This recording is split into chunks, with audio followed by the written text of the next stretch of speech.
I'm home. Sorry I'm late. Ugh, work was crazy. I see you're all cozy in bed. I'm surprised you're not asleep, though. It's really late. Are you feeling alright? Did you miss me that much? I'm playing with you. Did you have a rough day at work? Do you want to talk about it?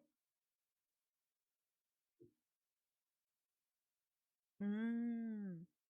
Okay. So it was school that was rough. Okay. Give me all the details.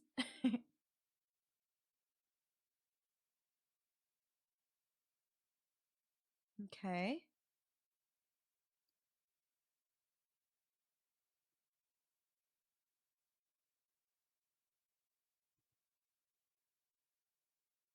Oh. That makes sense why you'd be upset.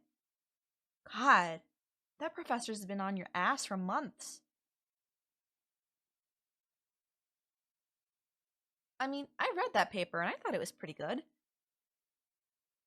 Clearly, she's blind.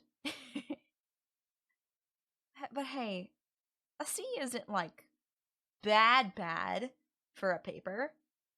It could be a lot worse. You could have just not turned it in.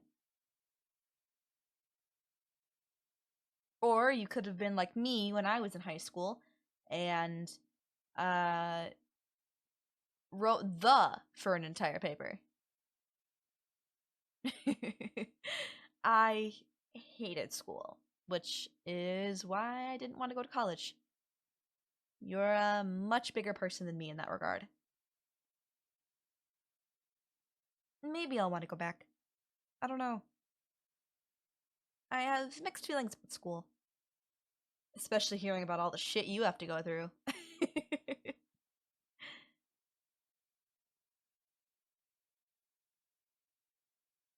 Alright, now that you got that off of your chest, how about I tell you a story to help you sleep? Would you enjoy that?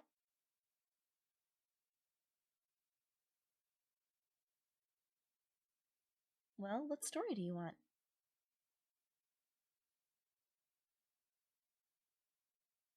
Do you want something spicy or something sweet or something easy?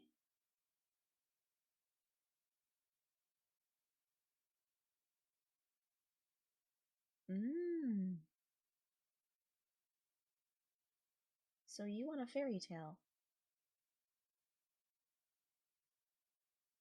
Okay. Could I tell one of my favorites?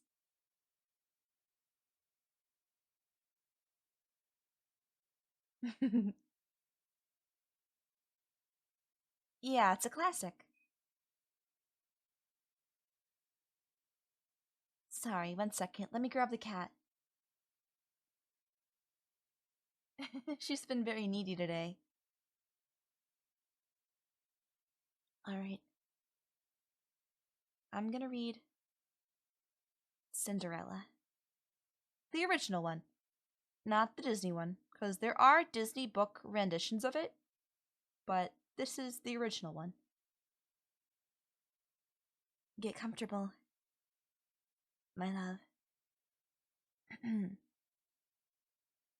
There once was a rich man whose life lay sick, and when she felt her end drawing near, she called to her only daughter to come near her bed, and said, "Dear child, be pious and good, and God will always take care of you, and I will look down upon you from the heaven,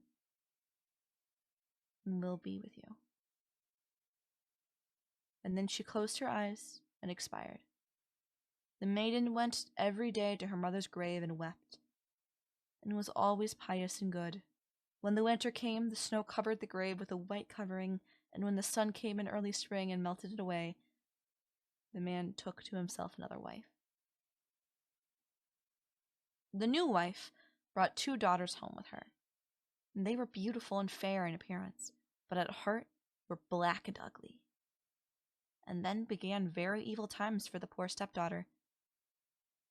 "Is this stupid creature to sit in the same room with us?" said they. "Those who eat food must earn it. Out upon her for a kitchen maid." So they took away her pretty dresses and put on her an old grey kirtle, and gave her wooden shoes to wear. "Just look now at the proud princess, how she is decked out," cried they, laughing. And then they sent her into the kitchen. There she was obligated to do heavy work from morning to night. Get up early in the morning, draw water, make the fires, cook and wash. Besides that, the sisters did their utmost to torment her, mocking her and strewing their peas and lentils among the ashes, and setting her to pick them up. In the evenings, when she was quite tired out with her hard day's work, she had no bed to lie on, but was obliged to rest on the hearth, among the cinders. And as she always looked dusty and dirty, they named her Cinderella. It happened one day that the father went to the fair, and he asked his 2 stepdaughters what he should bring back for them. "Fine clothes," said one. "Pearls and jewels," said the other. "But what will you have, Cinderella?" said he. "The first twig, father, that strikes against your hat on the way home. That is what I would like you to bring me." So he brought for the 2 daughters fine clothes, pearls, and jewels. And on his way back, he rode through a green lane. A hazel twig struck against his hat, and he broke it off and carried it home with him. And when he reached home, he gave to the stepdaughters what they had wished for. And to Cinderella, he gave the hazel twig.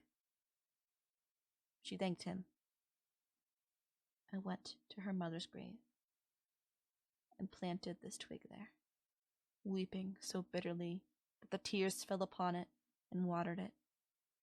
And it flourished, and it became a fine tree. Cinderella went to see it 3 times a day, and wept and prayed, and each time a white bird rose up from the tree. And if she uttered any wish, the bird brought her whatever she had wished for. Now it came to pass that the king ordained a festival that should last for 3 days, and to which all the beautiful young women of that country were bidden, so that the king's son might choose a bride from among them. When the 2 stepdaughters heard that they too were pleased to appear, they felt very pleased, and they called Cinderella and said, "Comb our hair, brush our shoes, and make our buckles fast. We are going to the wedding feast at the king's castle." Cinderella, when she heard this, could not help crying, for she too would have liked to go to the dance. She begged her stepmother to allow her. "What? You, Cinderella?" said she. "In all your dust and dirt? You want not go to the festival.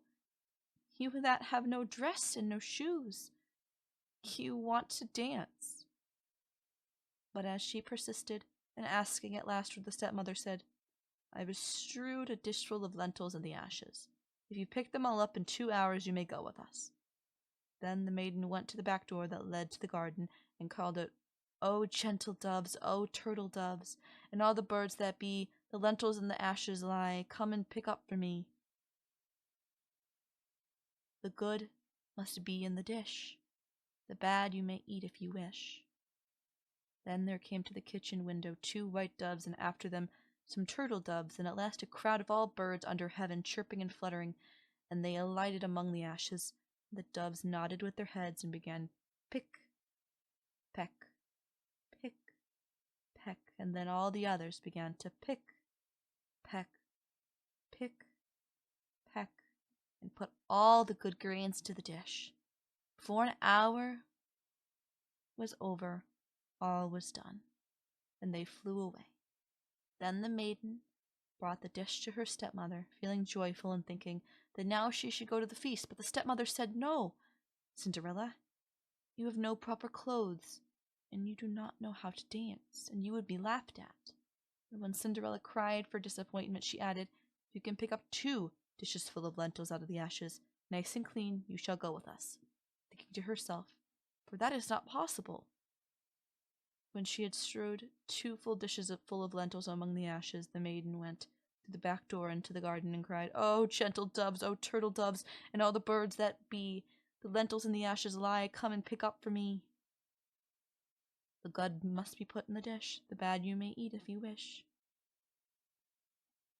So there came to the kitchen window 2 white doves and some turtle doves, and at last a crowd of all the other birds under the heaven, chirping and fluttering, and they alighted among the ashes. The doves nodded their heads and began to pick, peck, pick, peck, and then all the others began to pick, peck, pick, peck, and put all the good grains into the dish, and before half an hour was over it, all was done, and they flew away. Then the maiden took the dishes to the stepmother, feeling joyful and thinking that now she would be able to go with them to the feast. But all she said was, "All this is of no good to you. You cannot come with us, for you have no proper clothes and cannot dance. You would put us to shame." Then she turned her back on poor Cinderella and made haste to set out with her 2 proud daughters. And as there was no one left in the house, Cinderella went to her mother's grave under the hazel bush and cried, little tree, shake over me, that silver and gold may come down and cover me." Then the bird threw down a dress of gold and silver, and a pair of slippers embroidered with silk and silver, and in all haste she put on the dress and went to the festival. But her stepmother and sisters did not know her, and thought she must be a foreign princess. She looked so beautiful in her golden dress. Of Cinderella they never thought at all, and supposed that she was sitting at home, already picking the lentils out of the ashes. The king's son came to meet her and took her by the hand and danced with her, and he refused to stand up with anyone else, so that he might be obliged to let go of her hand. And when anyone came to claim it, he answered, "She is my partner." And when the evening came, she wanted to go home, but the prince said he would go with her to take care of her, for he wanted to see where the beautiful maiden lived. But she escaped him and jumped into a pigeon house. Then the prince waited until father came and told him the strange maiden had jumped into the pigeon house. The father thought to himself, "It cannot surely be Cinderella," and called for his axes and hatchets, and had the pigeon house cut down, but there was no one in it. And when they entered the house, there sat Cinderella in her dirty clothes among the cinders, and a little oil lamp burnt dimly in the chimney, for Cinderella had been very quick, and had jumped out of the pigeon house again, and had run to the hazel bush, and there she had taken off her beautiful dress and had laid it on the grave, and the bird had carried it away again. And she put on her little grey kirtle again, and sat down in the kitchen among the cinders. The next day, when the festival began anew, and the parents and stepsisters had gone to it, Cinderella went to the hazel bush and cried, little tree, shake over me, that silver and gold may come down and cover me." Then the bird cast down a still more splendid dress than the night before, and when she appeared in it among the guests, everyone was astonished at her beauty. The prince had been waiting until she came, and he took her hand and danced with her alone. And when anyone else came to invite her, he said, "She is my partner." And when the evening came, she wanted to go home, and the prince followed her, for he wanted to see what house she belonged. But she broke away from him and ran into the garden at the back of the house. There stood a fine large tree bearing splendid pears. She leapt lightly as a squirrel among the branches, and the prince did not know what had become of her. So he waited until father came, and he told him that the strange maiden had rushed from him, and that he thought she had gone up into the pear tree. The father thought to himself, "It cannot surely be Cinderella," and called for an axe and felled the tree, but there was no one in it. And when they went to the kitchen, there sat Cinderella among the cinders as usual, for she had gotten down the other side of the tree and had taken back her beautiful clothes to the bird on the hazel bush, and had put on her old grey kirtle again. On the third day, when the parents and the stepchildren had set off, Cinderella went again to her mother's grave, and said to the tree, little tree, shake over me, that silver and gold may come down and cover me." Then the bird cast down a dress, the like of which had never been seen for splendor and brilliancy, and slippers that were of gold. And when she appeared in this dress at the feast, nobody knew what to say for wonderment. The prince danced with her alone, and if anyone else asked her, he answered, "She is my partner." And when it was evening, Cinderella wanted to go home, and the prince was about to go with her, when she ran past him so quickly that he could not follow her. But he had laid a plan, and had caused all the steps to be spread with a pitch, so that as she rushed down them, the left shoe of the maiden remained sticking in it. The prince picked it up and saw that it was of gold, and very small and slender. The next morning he went to the father and told him that none should be his bride save for the one whose foot the golden shoe should fit. Then the two sisters were very glad, because they had pretty feet. The eldest went to her room to try on the shoe, and her mother stood by, but she could not get her great toe into it, for the shoe was too small.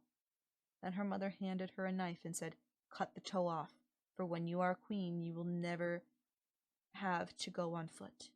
So the girl cut her toe off, squeezed her foot into the shoe, concealed the pain, and went down to the prince. Then he took her with him on his horse as his bride and rode off. They had to pass the grave, and there sat two pigeons on the hazel bush and cried, "There they go, there they go, there is blood on her shoe, the shoe is too small, not the right bride at all." Then the prince looked at her shoe and saw the blood flowing, so he turned his horse round and took the false bride home again, saying she was not the right one, and that the other sister must try on the shoe. So she went into the room to do so, and got her toes comfortably in, but her heel was too large. Then her mother handed her a knife, saying, "Cut off a piece of your heel. When you are queen you will never have to go on foot." So the girl cut off a piece of her heel, and thrust her foot into the shoe, concealed in pain, and went down to the prince, who took his bride before him on his horse and rode off. When they passed by the hazel bush, the two pigeons sat there and cried, "There they go, there they go, there was blood on her shoe. The shoe is too small, not the right bride at all." Then the prince looked at her foot and saw how blood was flowing from the shoe and staining the white stocking. And he turned his horse around again and brought the false bride home. "This is not the right one," said he. "Have you no other daughter?" "No," said the man, "only my dead wife left behind her little stunted Cinderella. It is impossible that she can be the bride. But the king's son ordered her to be sent for. But the mother said, 'Oh no, she is much too dirty. I could not let her be seen.' But he would have her fetched, and so Cinderella had to appear. First she washed her face and hands, quite clean, and went in and curtsied to the prince, who held out to her the golden shoe. Then she sat down on a stool, drew her foot out of the heavy wooden shoe, and slipped it into the golden one, which fit perfectly. And when she stood up, and the prince looked in her face, he knew the beautiful maiden that had danced with him, and he cried, "This is the right bride!" The stepmother and the two sisters were thunderstruck and grew pale with anger, but he put Cinderella before him on his horse and rode off. And as they passed the hazel bush, the two white pigeons cried, "There they go, there they go, no blood on her shoe, the shoe's not too small, the right bride is she after all." And when they had thus cried, they came flying after and perched on Cinderella's shoulders, one on the right and one on the left, and so remained. And when her wedding with the prince was appointed to be held, the false sisters came, hoping to curry favor and to take part in the festivities. So as the bridal procession went to the church, the eldest walked on the right side, and the eldest walked in on the left, and the younger walked in on the left. And the pigeons picked an eye out of each of them. And as they returned, the elder was on the left side, and the younger was on the right.